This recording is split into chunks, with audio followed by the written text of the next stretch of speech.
প্রতিবাদী রবীন্দ্র সদন থেকে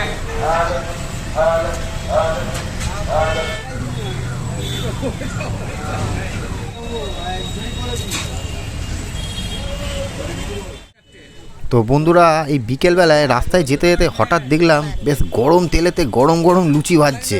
তো দেখে আর লোভটা সামলানো গেল না। তো এখানে দেখছি জিলিপি, এই যে মালপোয়া, সিঙ্গাড়া, মোটামুটি সবই গরম গরম, তোমরা দেখেই বুঝতে পারছো। তো 7 টাকা পিস। তো আমি এখান থেকে 2টো লুচি নিয়ে নিলাম। আর আলুর তরকারিটা এত সুন্দর করেছে ছোলা দিয়ে, আমার দারুণ লাগলো। আর এখানে দেখো লুচিগুলো বেলছে আর ছাড়ছে, আর এরম একদম গরম গরম দিচ্ছে, মানে কোনো রেখে দেওয়ার সিন নেই, একদম গরম ভাজো গরম দাও।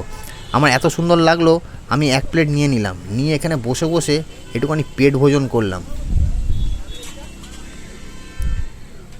তো এই জায়গাটা তোমরা দেখো, এই দেখো একদম ফুল সাইজ একদম জিলিপি, এখানে মালপোয়া একদম রসে চোবানো ডগমগ করছে। আর এইদিকে হচ্ছে সিঙ্গাড়া আছে, মানে মোটামুটি সব কিছুই গরম পাবে। আর বিকেলবেলায় আসলে তোমরা যে কোনো দোকানেই কিন্তু গরম পাবে এইসব। তো মোটামুটি সব মিলে আমার দারুণ লাগলো। এই দেখো আমি কচুরিটা নিয়ে নিয়েছি, একদম গরম ফুলকো ফুলকো লুচি, মানে কচুরি ঠিক বলবো না, এটা লুচি, তার সাথে একটা এরম কাঁচা লঙ্কা। তো হালকা করে এরকম আলুর তরকারি দিয়ে গরম গরম লুচি খেতে কিন্তু অসাধারণ লাগে।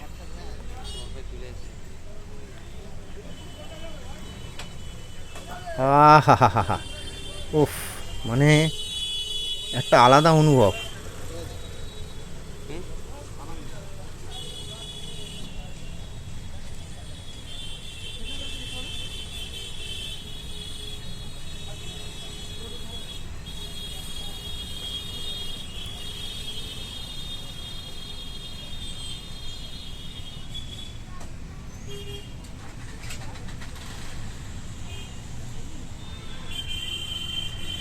তো বন্ধুরা, মোটামুটি খাওয়া হয়ে গেছে, তোমাদেরকে আমি চারটা দেখিয়ে দিচ্ছি, এখানে দেখে নাও।